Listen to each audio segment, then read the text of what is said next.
자, 우리 서로 한번 인사하시겠습니다. 주의 이름으로 사랑합니다. 축복합니다. 하고 인사하시겠습니다. 주의 이름으로 여러분들을 사랑합니다. 축복합니다. 네.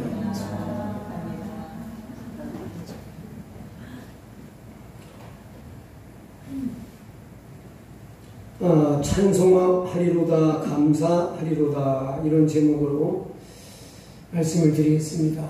찬송하며 감사하자 뭐 이런 제목이 되겠습니다. 여러분들이 잘 아시는 대로 제가 미국에 가서 지내는 동안 집에 있을 때와 똑같이 시편 말씀을 이제 읽던 그 부분부터 계속 이어서 읽게 되었습니다. 집에서 읽었던 그 다음 말씀부터 이어서 읽어가다 보니까 시편 120편을 읽게 되었는데 이제 123편에 이르러서 1절과 2절 말씀이 제게 큰 도전과 은혜가 되었습니다. 거기 시편 123편 1절과 2절을 보면은 이런 말씀이 나옵니다. 하늘에 계신 주여 내가 눈을 들어 주께 향하나이다. 상전의 손을 바라보는 종들의 눈같이 여주인의 손을 바라보는 여종의 눈같이 우리의 눈이 여호와 우리 하나님을 바라보며 우리에게 은혜 베풀어 주시기를 기다리나이다. 우리 2절만 같이 한번 여기 띄워주시나요? 예, 감사합니다. 한번 같이 2절만 읽겠습니다.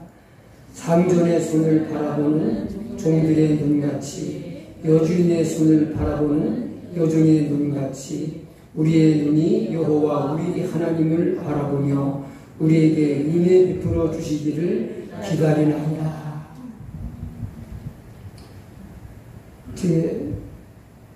좀 마음에 감동이 되십니까? 이 말씀이 그렇게 은혜가 되는 거예요. 그러다가 주일날 새벽에는 시편 130편을 읽게 됐는데 거기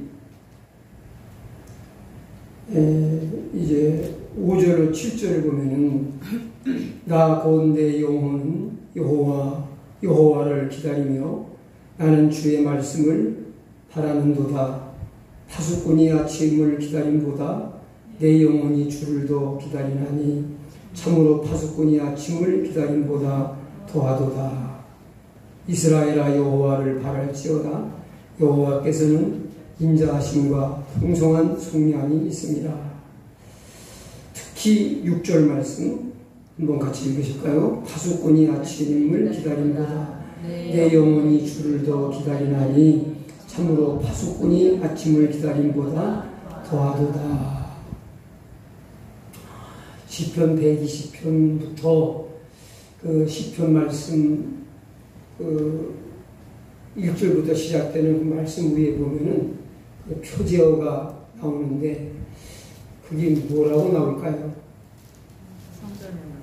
네, 성전에 올라가는 노래라는 그런 문구가 있습니다. 유대인들이 성전에 예배드리러 올라갈 때 이 시편 말씀을 암송하며 예배드리러 갔다는 그런 말씀을 들은 적이 있어요.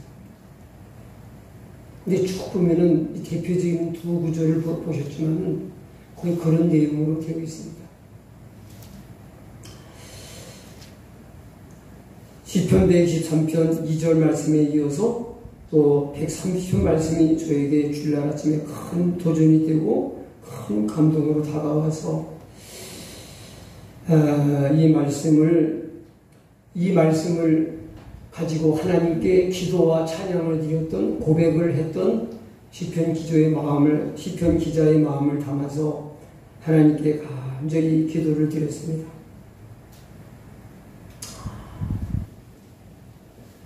성전에 예배드리러 가는 성도의 마음이 이러해야 되는 거구나.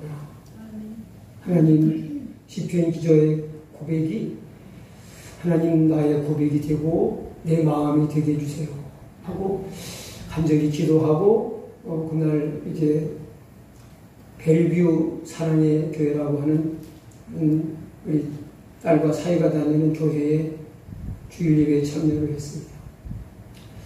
예배 전 한 20분 정도 이제 찬양단이 찬양을 하고 그리고 바로 목사님이 오셔서 교회 소식을 전하시고 그리고 이제 설교를 하시더라고요.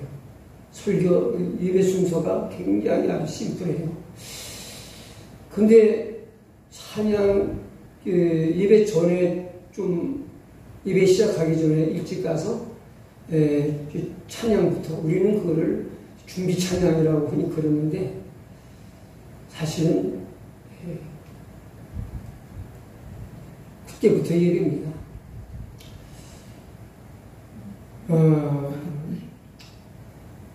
그 찬양이 시작되면서부터 막 엄청난 감동이 밀려와가지고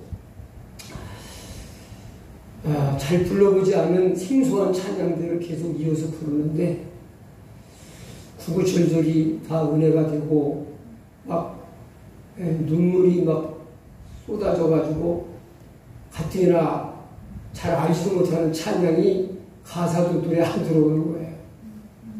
근데 말도 못하는 그런 막 감동과 감격이 밀려와서 참 어떻게 예배를 드리는지도 모르게 이렇게 큰 감동 속에서 예배를 드렸습니다.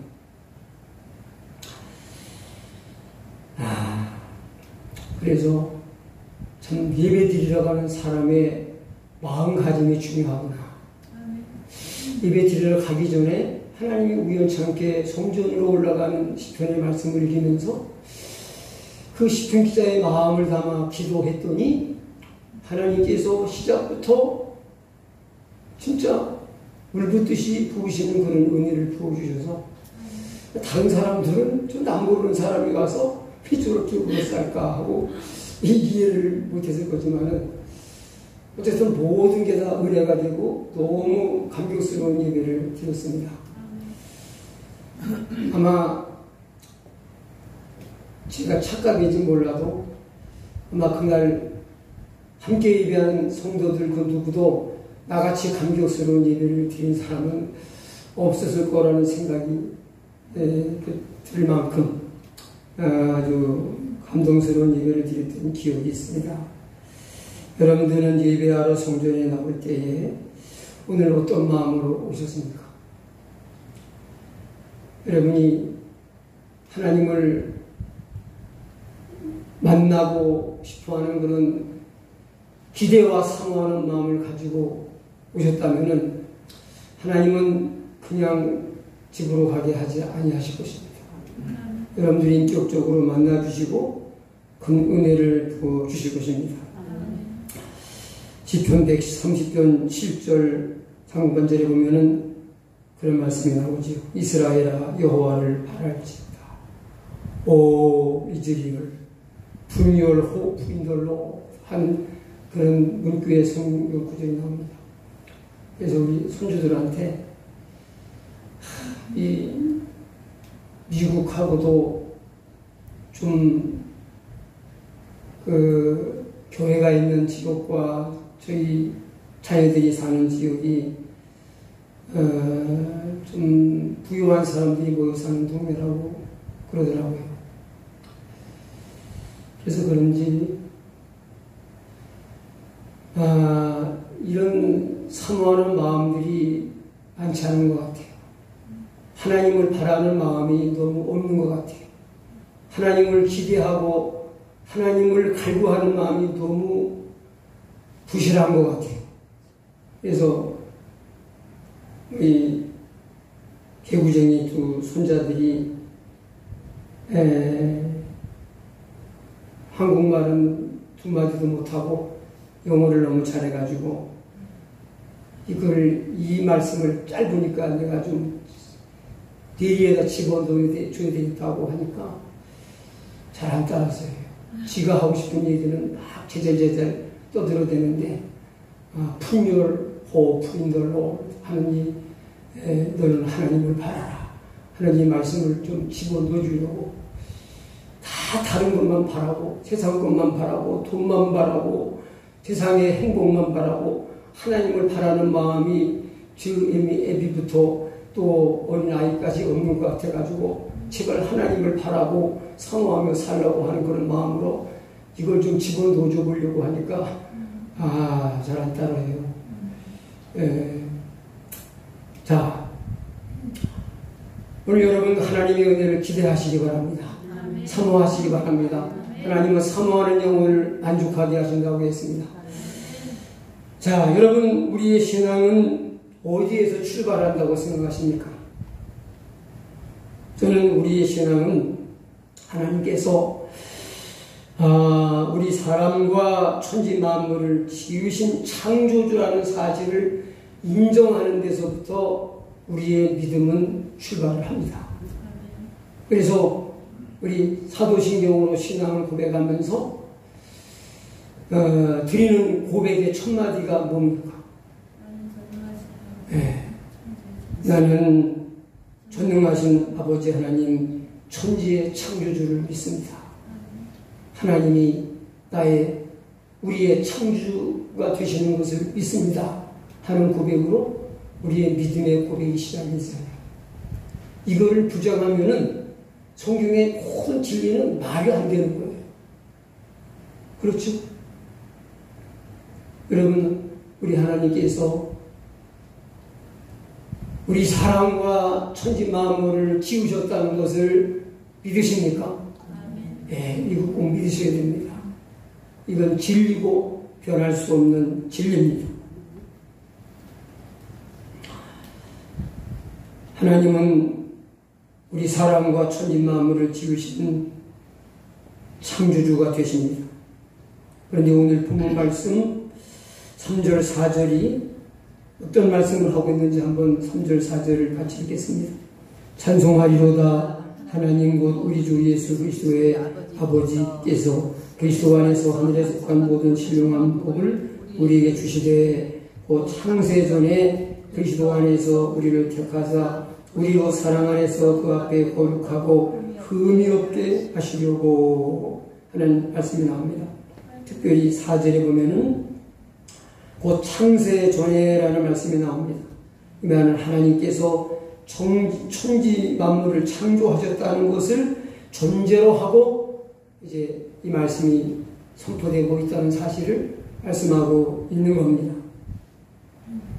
그리고 이어서 하시는 말씀이 우리를 그리스도 안에서 택하셨다. 하나님을 믿는 사람이건 믿지 않는 사람이건 다 하나님의 피조물이고 하나님께로 말미암은 사람들입니다. 그러나 그 많은 사람 중에서 하나님의 택한 사람들이 있다는 겁니다. 여러분들이 이렇게 주일날, 특별히 맥주감사 주일에 하나님 전에 나와서 예배할 수 있는 것은 하나님의 택하심의 은혜가 있기 때문인 것을 믿으시기 바랍니다. 그러면 하나님께서 우리를 많은 피조물들 가운데서 많은 사람들 가운데서 택하셨다면 그 목적이 있을 것이 아닙니까? 그렇죠? 여러분 시장에 나가면은 많은 물건들이 있잖아요. 백화점에 가면은 많은 물건들이 쌓여 있잖아요. 진짜 보니까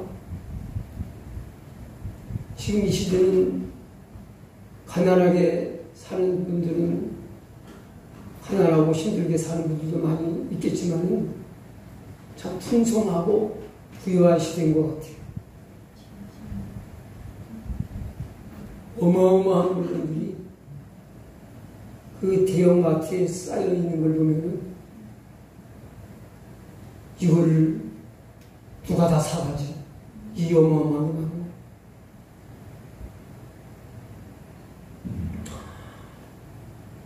근데 그 많은 물건을 다 살 수 있는 돈도 없지만 그 많은 물건 중에서 내가 필요한 것을 택해서 골라서 살 때는 목적이 있잖아요.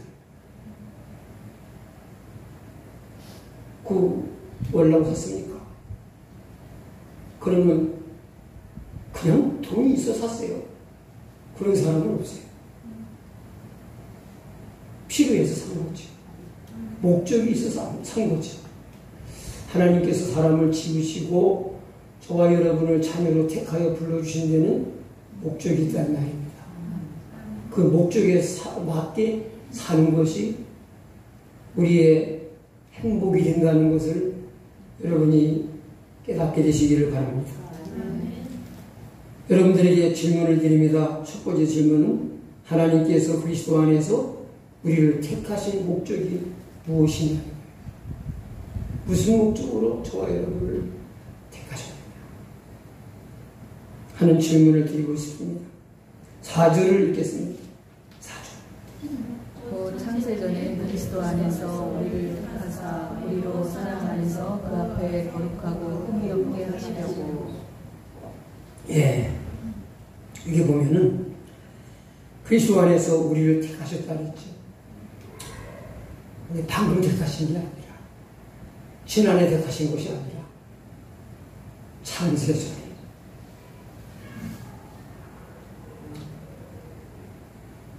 우리 머리로는 계산이 안 될 만큼 그 옛날 미래를 통찰하여 혼이 다하시는 하나님께서 우리를 택하셨대요. 근데 그 목적이 뭐라고 말씀하십니까? 그 앞에 거룩하고 흠이 없게 하시려고. 한마디로 말해서 우리를 청결하고 깨끗하게 흠이 없게 하시려고 우리를 부렸다. 저는 이 말씀을 보면서 우리가 거룩하게 되고 청결하게 되는 게 이렇게 중요하구나 하는 걸 깨달았어요. 우리는 본래 하나님 보시기에 청결합니까? 힘이 부정하다고 했어요. 만물보다 가장 부패하고 더럽혀진 것이 사람이라고 했어요. 자, 우리 첫 번째 질문은 간단하게 하고 넘어가겠습니다. 두 번째는 5절입니다. 예수 그리스도로 말미암아. 두 번째는 뭘까요? 5절을 읽겠습니다. 그 기쁘신 뜻대로 우리를 예정하사 예수 그리스도로 말미암아 자기의 아들들이 되게 하셨습니다. 네. 여기에 또 택하신 목적이 두 번째로 나오고 있습니다. 두 번째 목적이 뭐예요? 네, 자녀 삼으시고 아들 삼으신다고 그러면은 여기 여성분들은 아들만 삼으시려고 했구나, 딸은 아닌가 보죠. 이렇게 생각하실 것 같으니까 엄밀하게 따지면 자녀들입니다. 여러분 여성이시건 남성이시건 간에 하나님은 기업을 주실 대상으로 자녀를 택하셨다고 하는 관점에서 다 아들들입니다. 아들이고 딸이고. 그러니까 자녀 삼으시기 위해서 우리를 택하셨다. 그 다음에 세 번째는 그 다음 절 6절을 보겠습니다. 그가 사랑하신 자 안에서 우리에게 거저 주시는 바 그의 은혜의 영광을 찬송하게 하는 것이라. 네, 이걸 보면은 왜 하나님이 이를 택하신 것 같아요? 찬송받으시기. 네, 찬송받으시기 위해서. 여러분, 찬송받으시기 위해 택하셨다는 걸 다른 말로 표현하면 뭐라고 할 수 있을까요?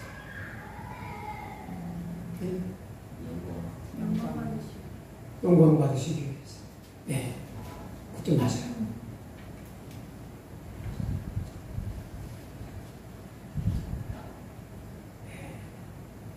여기 에베소서 6장 말씀을 보면은 6절을 시작으로 해서 반복해서 하시는 말씀이 있습니다. 3절에도 찬송하리로다 하고 시작하죠. 그리고 6절에도 그의 은혜의 영광을 찬송하게 하려는 것이라. 그리고 12절에도 보시겠습니다. 12절도 이는 그리스도 우리가 그리스도 안에서 전부터 바라던 그의 영광의 찬송이 되게 하려 하십니다. 여기도 찬송이 나와요. 14절입니다. 이는 우리의 기업의 보증이 돼서 그 어디신 곳을 속량하시고 그 영광을 찬송하게 하려 하심이라. 여기도 또 찬송이 나와요. 그러다가 16절에 가서는 감사라는 표현으로 나와요. 감사. 내가 기도할 때에 기억하며 너희로 말미암아 감사하기를 그치지 아니하고. 찬송은 감사의 표현입니다. 자, 아까 잘 얘기하셨어요. 이사야서 43장 한번 펴시겠습니다.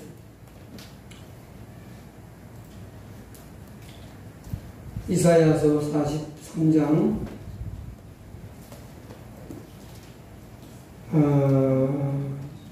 7절을 보겠습니다. 너는 내 이름으로 일컬는 자 곧 내가 내 영광을 위하여 찬송한 자를 오게 하라. 창조한 자를 오게 하라. 그들을 내가 지었고 만들었느니라.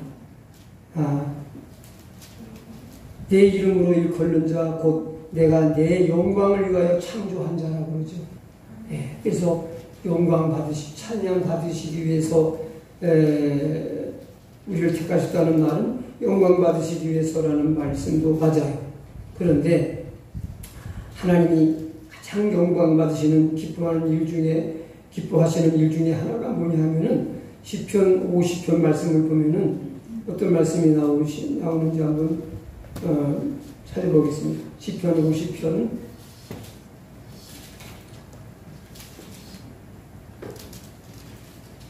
23절 감사로 제사를 드리는 자가 나를 영화롭게 하나니 그 행위를 옳게 하는 자에게 내가 하나님의 구원을 보이리라. 아멘.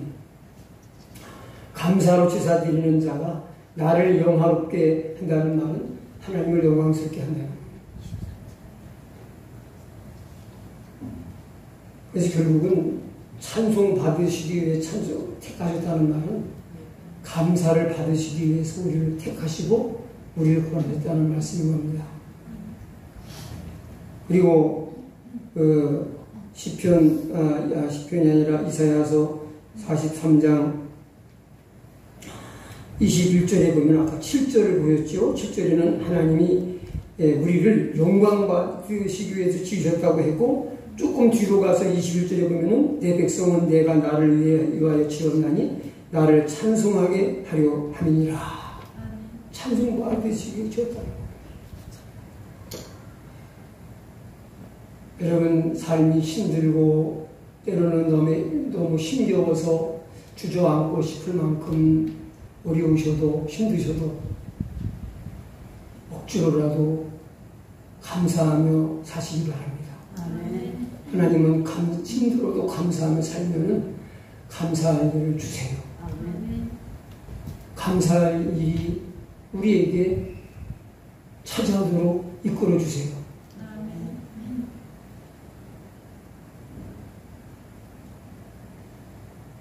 그러면 두 번째 질문을 드리고 오늘 말씀을 거기에 대한 답을 말씀드리고 오늘 말씀을 마치겠습니다. 하나님의 선하신 목적을 따라 택함을 받은 우리는 그럼 어떻게 살아야 할까 하는 겁니다.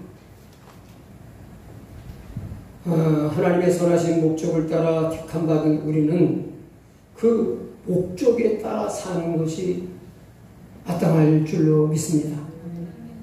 그러면 그 첫째가 뭐예요? 거룩하고 흠이 없는 사람이 되는 거예요. 요한복음 17장에 보면은 예수님의 그 마지막 기도가 나와요. 거기 보면은 핵심적인 기도의 내용이 우리와 같이 저희들을 거룩하게 해달라는 그런 기도를 하나님께 드리십니다. 거룩함과 흠잡을 데가 없다는 말은 결국 같은 말입니다. 흠잡을 데가 없다는 말을 다른 말로 표현하면 온전함이라고 할 수 있습니다. 온전. 이 온전이라고 하는 단어가 성경에 한 155회 정도 나옵니다. 이 온전함이란 잃어버린 하나님의 모습, 하나님의 형상을 다시 회복하는 것을 말하기도 합니다. 이게 흠이 없이 되는 것, 온전하게 되는 것, 하나님의 형상을 회복하는 것이 왜 중요할까요? 왜 하나님은 우리가 흠이 없이 되기를, 온전하게 되기를, 정결케 되기를 원하실까요? 그게 뭐가 중요해요? 그냥 더러워지던 지저분하게 되던 그냥 둥근 세상 둥글둥글 살면 되지 뭘 정결하게 살고 가시나?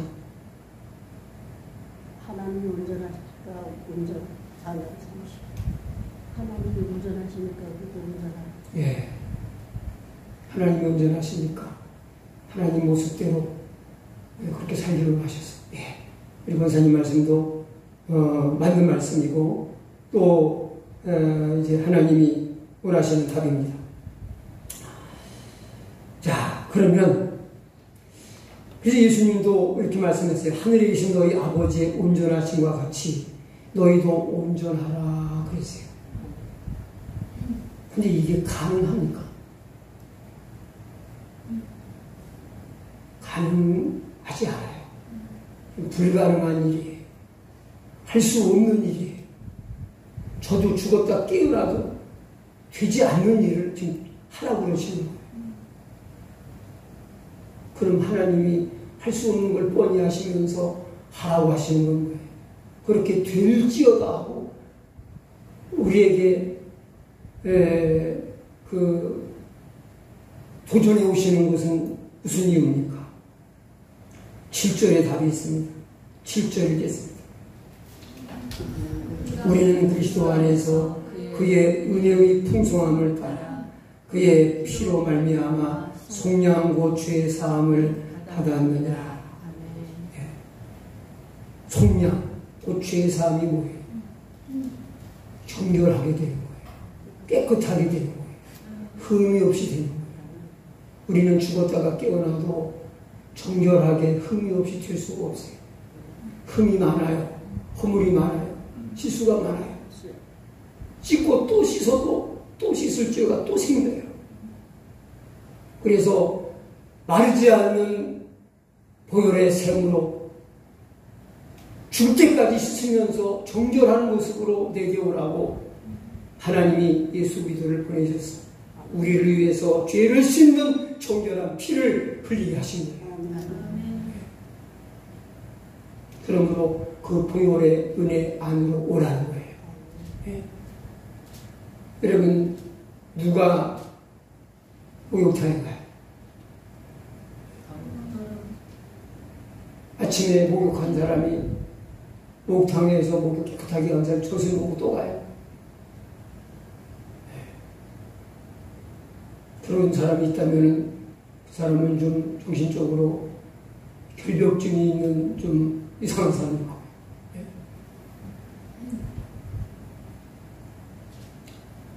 우리가 왜 주님 앞에 나왔습니까? 하나님 앞에 설 수 없는 허물과 죄를 가지고 있기 때문에, 부정함 때문에 정결케 되기를 원해서 주님이 날 위해 흘리신 그 보혈의 은혜를 덧입고 깨끗게 됨을 원해서 주님께서 우리를 불러주셨습니다. 주님께로 나온 것입니다. 그래서 우리는 그 풍성한 은혜를 덧입어야 됩니다. 하나님은 그 은혜를 기대하고 사모하는 자를 실망시키지 않고 은혜를 주십니다.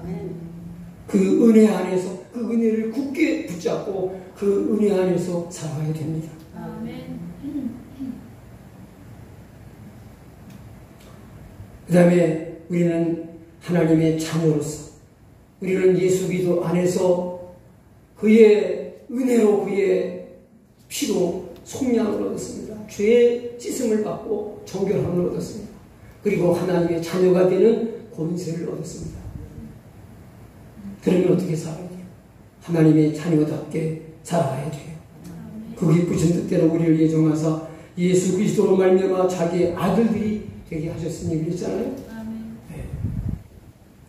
아들들이 되게 해주셨으니까 여러분 아들들이 자녀들이 하나님의 자녀가 된 것을 믿으시기 바랍니다. 근데 내가 되려고 노력해서 된 게 아니라 뭐라고 말씀했습니까? 되게 하신 거예요. 우리 힘으로 안 되는 것을 되어지게 해주신 겁니다. 그걸 뭐라고 합니까? 은혜라고 그러는 거예요. 내 힘으로 안 되는 것을 되게 만드신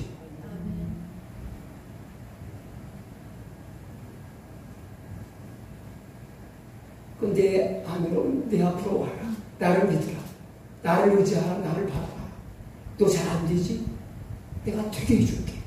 너 정결케 안 되지? 정결하게 씻어주려고 내가 내 아들을 보내서 피 흘려 죽게 했어. 내 앞으로 나와. 그리고 내 아들 예수가 너를 위해 쏟은 피로 씻어 하고 말씀하시는 거죠. 아멘.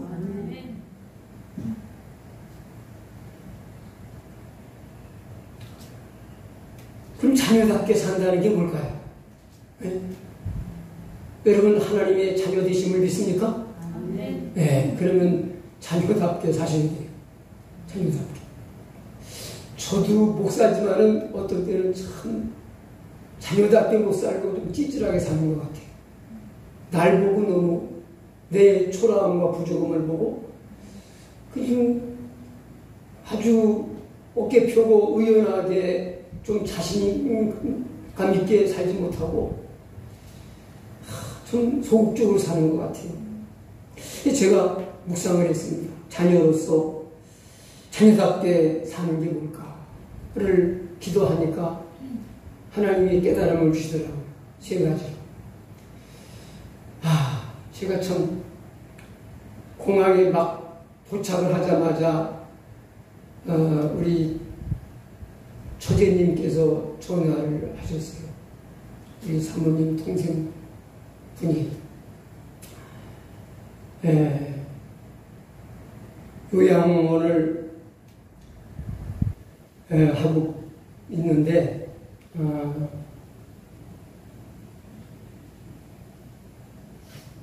170평인가의 장소를 가지고 요양원을 하다가 280평 되는 넓은 그런 건물을 이렇게 해가지고 이전 확장을 하는데 이전 확장 뭐라 그러죠? 어떤 기념식이라고 할까요? 그런 그걸 하니까 토요일 날 좀 와서 기도를 좀 해달라고. 모처럼 부탁이니까 안 갈 수도 없고 가려고 하니까 주일 예배를 준비해야 되니까 참 너무 부담이 되더라고요. 부담이 되니까 새벽 4시가 안 돼가지고 새벽 한 3시 한 40분 정도 일어나게 됐어요. 그래서 지금부터 하면 그래서 내가 참 난처한 그런 마음을 전하면서 한번 가보도록 노력을 하겠다. 그리고 이제 지금 노력을 해보야 되잖아요. 말만 노력한다고 노력을 안 하면 안 되잖아요. 그래서 제가 그때 일어나 깨어졌길래 이 시차 때문에 잠 일찍 깬 것 같아요. 그래가지고 그때부터 이제 준비를 해가지고 이제 뭐예요? 점심 때가 지날 때까지 아주 코피 터지게 해가지고서 어느 정도 준비가 돼가지고 이제 가긴 가야 되겠는데, 이제 정신이 몽롱하고 해롱해롱 해가지고서 좀 한 장 걸치는 사람처럼 지금 운전하고 갈 수 있는 그런 정신 상태가 아닌 거예요. 근데 또 우리 큰딸이 볼 일 있다고 와서 차를 불러서 타고 가라는 거예요. 그래서 차를 불러 타고 가려고 그러는데 마침 우리 아들이 스케줄이 없다고 할 수 있다고 해가지고 잘 다녀오긴 했는데 참 이렇게 바쁜 가운데 아주 코피 터지게 바쁘게 이렇게 주일 예배가 준비가 됐어요. 그래서 좀 부실하더라도 양해해 주시고 이제 중요한 얘기를 하겠습니다. 자녀답게 사는 얘기만 하면 되는데 쓸데없는 얘기를 또 한 것 같네요. 자녀답게 사는 것 첫째가 뭐냐면은 아버지와의 관계를 소중하게 여기며 그 관계를 잘 만들어가는 거예요. 관계.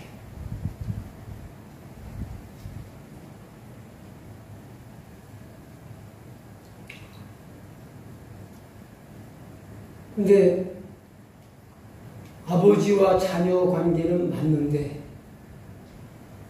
관계가 좋은 자녀와 부모와 자녀 또 자녀 관계가 나쁜 부모와 자녀는 너무 달라요. 어떤 관계 속에 있어야 행복하겠어요? 아버지도 행복하고 자녀도 행복하겠어요? 좋은 관계.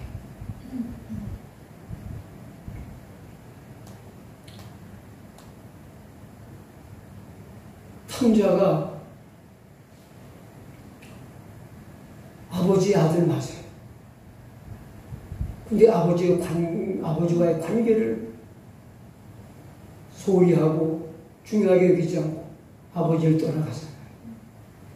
자녀와 아버지와 자녀 관계는 계속 끊을 수 없는 관계이기 때문에 이어져 있는데 멀리 떠나서 관계가 단절되어 있어요. 그러면 안 되죠. 여러분, 제가 어제 그 바쁜 와중에 왜 갔겠어요? 네? 관계 때문에 간 거예요. 네? 모처럼 만에 부탁인데 어디 좀 갔다 왔다고 그거 안 올 수 있는 거야. 서운해 할까봐 내가 진짜 피곤을 무릅쓰고 다녀왔잖아요. 관계에. 여러분이 주의를 잘 지키지 못하고 또 봉사생활, 헌금생활 잘못할 수 있어요. 근데 그거를 생명처럼 귀하게 여기면서 어기지 않고 거역하지 않으려고 힘들어 하는 사람이 있어요. 쉽게 거역하는 사람과 거역하지 않는 사람은 생각의 차이일 수가 있지만 하나님과의 관계가 너무 중요하다고 생각한다면 하나님이 손해하실 일을 쉽게 할 수가 없어요. 여러분, 하나님은 저와 여러분, 자녀된 여러분 한 분 한 분과 소중한 관계를 계속 유지해 가시고 더 좋게 만들어 가시기를 원하고 계세요. 이 많은 성도들이 이게 없어요. 교회만 다녀요.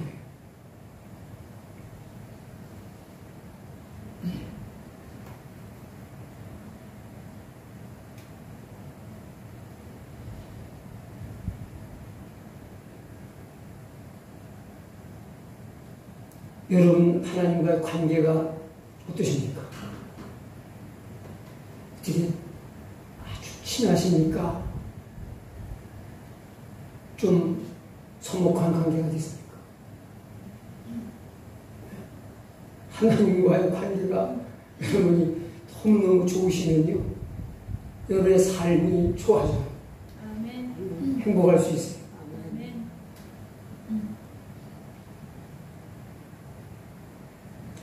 그 다음에 모든 일을 믿음으로 하나님께 맡기고 그분과 동행하는 삶을 사는 거예요.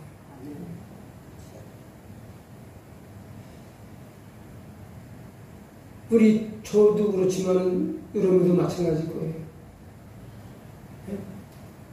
자녀와 함께하는 시간이 아버지로서 부모로서 어떨까요?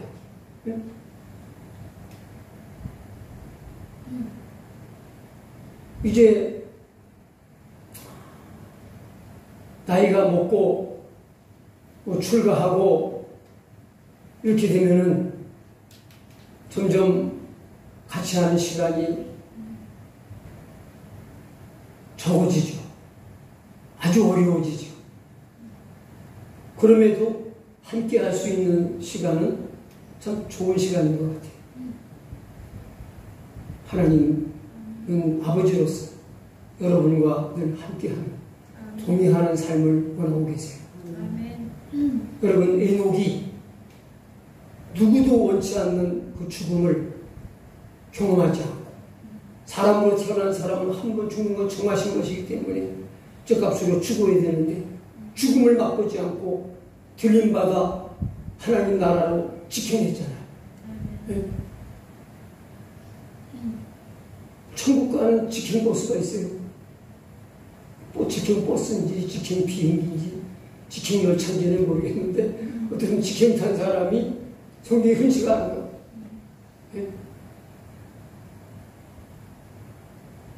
근데 그 사람이 잘한 건 뭐예요? 하나님과 동행하는 거죠.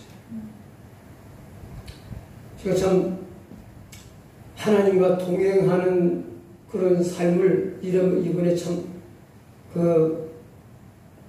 경험을 여러 번 한 것 같아요.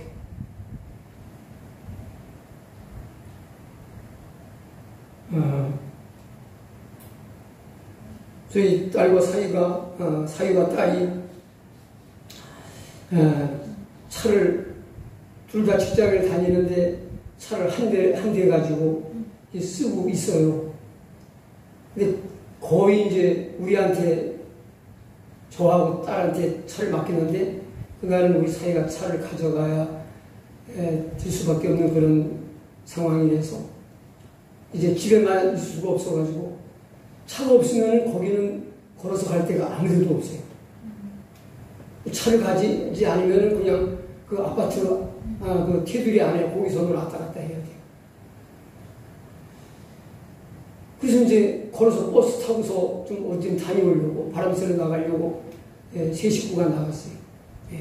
저와 사모와 딸이 셋이 나가서 버스를 기다리고 있는데 버스가 엄청 커요.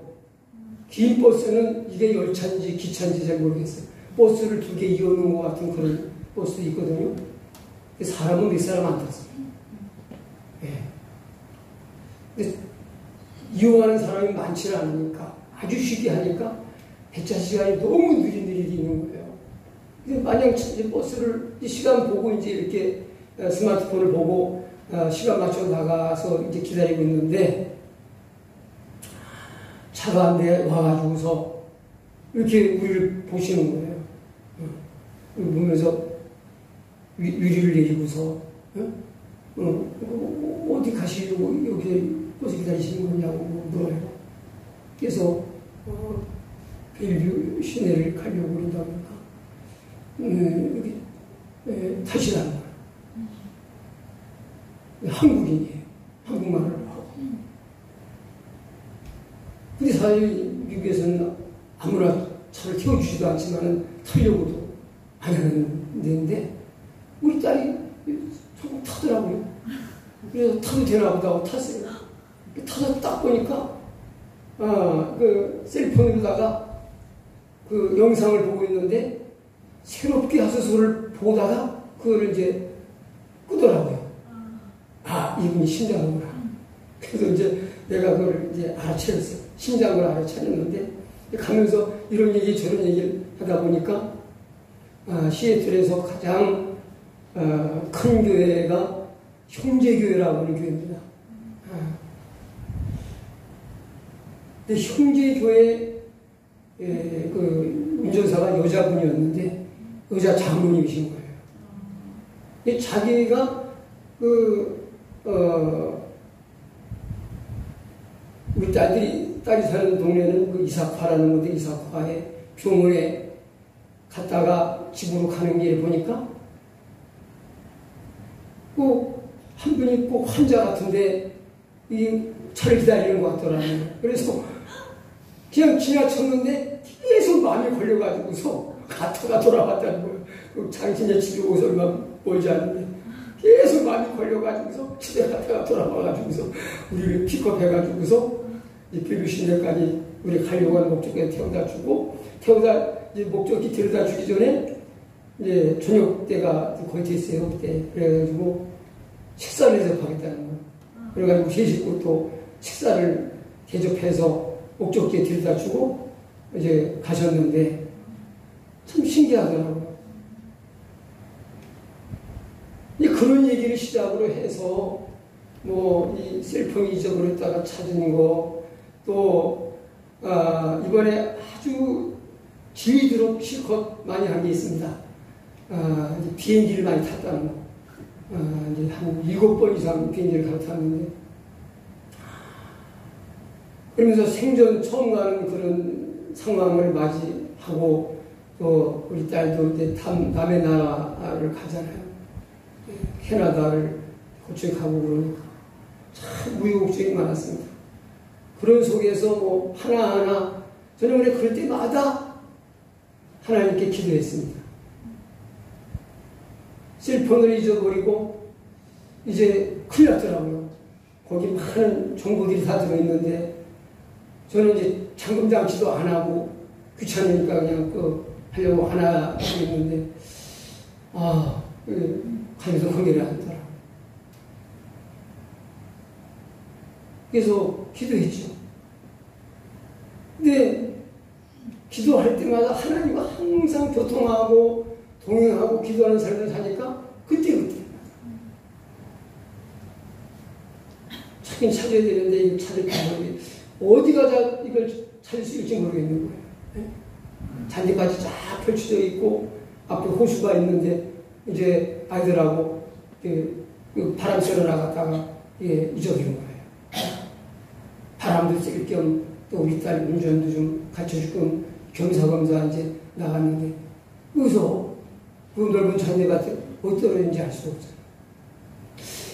차야 다시 한번 찾아봐야 되겠다. 이제 차 쪽으로 손들을 들이고 오는데 기도하면서 이제 걸어가고 있죠. 한 2분 지났을까? 길게 잡아요. 차가 거의 가까워 오고 있는데 우리 손주 녀석이 앞에 막 뛰어가더니 그거 핸드폰을 들고서 이거 할아버지가 아니냐고 들고 있는 거예요.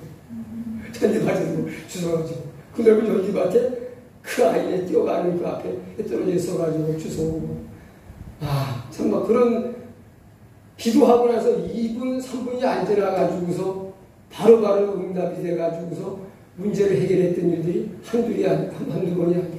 그 시간을 그 이야기를 다 이야기할 수는 없고 지금 우선적으로 생각나는 거 두 가지 말씀드렸는데 바로 이게 아버지와 자녀가 소통하며 살면서 인도를 받고 도시를 받는 그런 생활인 거예요.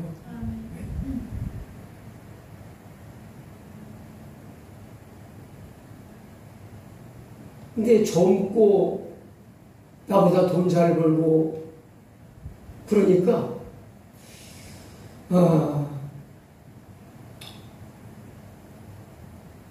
우리 서희는 잘 모르겠는데 비슷한 것 같아요. 부부가 뭐 비슷하겠지 뭐 나이 얼마나 남았어요. 근데 그런 마음이 없는 것 같아요. 그런 내가 그래서 그런 제가 얘기를 했어요. 그랬더니 그런 것까지 기도하고 그러냐. 그런 식으로 얘기하고 나는 기도할 이제 운전면허가 딸이 없어요. 면허 시험을 보고 떨어진 상태에 있었거든. 근데 그 운전면허가 있는 사람 옆에서 이렇게 지도를 해 주게 돼 있어. 그리고 운전을 하고 다니게 돼 있거든요. 합법적으로. 그래서 면허가 없어도 그런 스튜던트 드라이버 자격을 가진 사람은 그 면허가 있는 사람이 옆에 태우기만 하면은 운전하고 다닐 수가 있어요.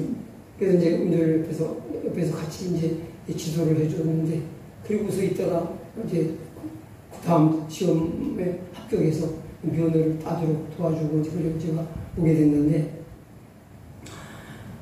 그래서 매번 기도하지.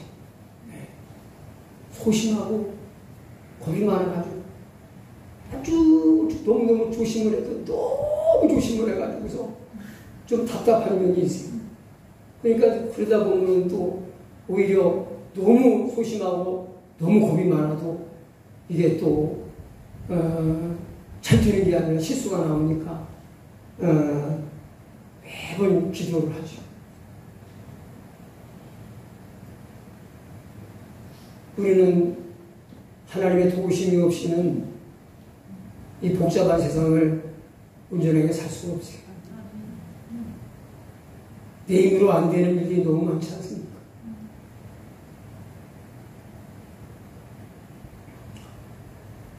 그 다음에 하나님의 자녀로서 예수 그리스도 안에서 행복하게 사는 겁니다.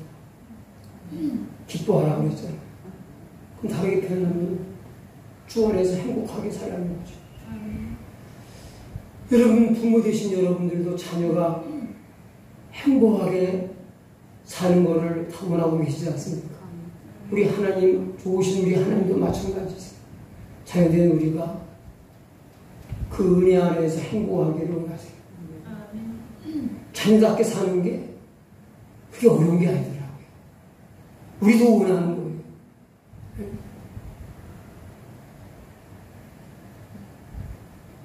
마지막으로 하나님의 은혜의 영광을 감사, 찬송하며 사는 거죠. 감사하며 사는 거. 아까 말씀드렸죠. 찬송하게 하려는 것이다. 찬송하리로다. 그의 영광에 찬송이 되게 하려 하십니다. 이런 찬송에 대한 말씀은 감사로 이어지는 걸 알 수가 있고, 이제 그 은혜의 영광을 찬송하게 하려는 것이라는 말씀은 다른 말로 말하면 그 은혜의 영광을 감사하게 하려는 것이다. 다른 말로 바꿔서 말할 수 있는 거예요. 자, 이제 말씀을 맺겠습니다.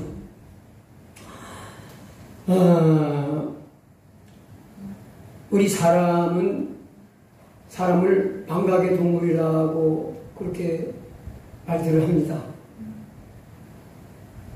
코로나19가 많은 사람들의 생명을 위협하고 힘들게 했던 때가 사실 얼마 안 됐죠. 작년 이맘때만 해도 힘들었고, 그리고 지금도 아직 완전히 끝난 건 아니라고 보는데, 근데 세상 돌아가는 걸 보면은 언제 그런 일이 있었느냐 싶게 오히려 코로나19 이전보다도 더 막 뭐예요? 개를 묶어놨다가 풀어주면 어때요? 네? 우리 안에 갇혀있던 송아지가 풀려나면 어떻게 해요? 검증공증이 좋아하지. 코로나19가 한 3년 반 동안 이렇게 묶어놨다가 이게 풀린 것 같으니까 막 위에서 벗어난 송아지 날뛰듯이 막 세상이 날뛰는 것 같아요. 왜냐하면 아니 난 1년을 빌려다가 이게 이제 다 1년을 빌려다가 나왔다고 그러겠죠. 그런데 사람들이 너무 많고 공항공항마다 사람들이 넘쳐나고 비행기가 좌석이 만석이 되고 엄청 많아요.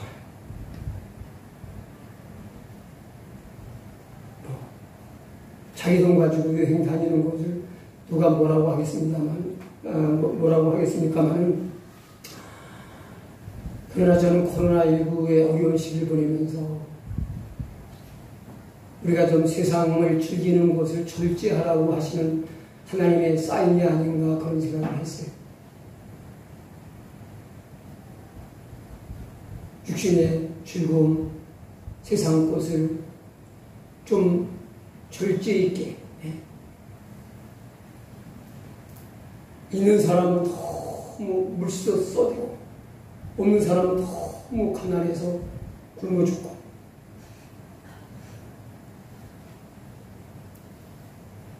이거는 사람을 지으신 하나님 보실 때 이런 모습은 얼마나 하나님이 마음이 아프시고 상하시겠어요.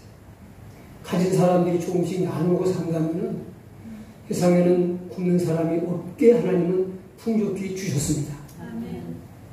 감사하며 살면은 서로 함께 나누며 살 수 있을 만큼 풍족히 주셨어요. 아멘. 저는 하나님이 진짜 넘치게 주셨다. 많이 주셨다. 하는 것을 부정할 수가 없어요. 그런데 왜 굶어 죽는 사람이 있고 왜 없어서 허덕인 사람이 있는가? 가진 사람이 너무 자기밖에 모르고 이웃을 생각하고 배려하는 사랑이 다 메말라 있기 때문에 서로 행복하지 않는 거죠. 있는 사람은 주면서 행복하고 또 없는 사람은 사랑받으면서 행복하는 게 하나님이 원하시는 손이고 뜻 아니겠습니까?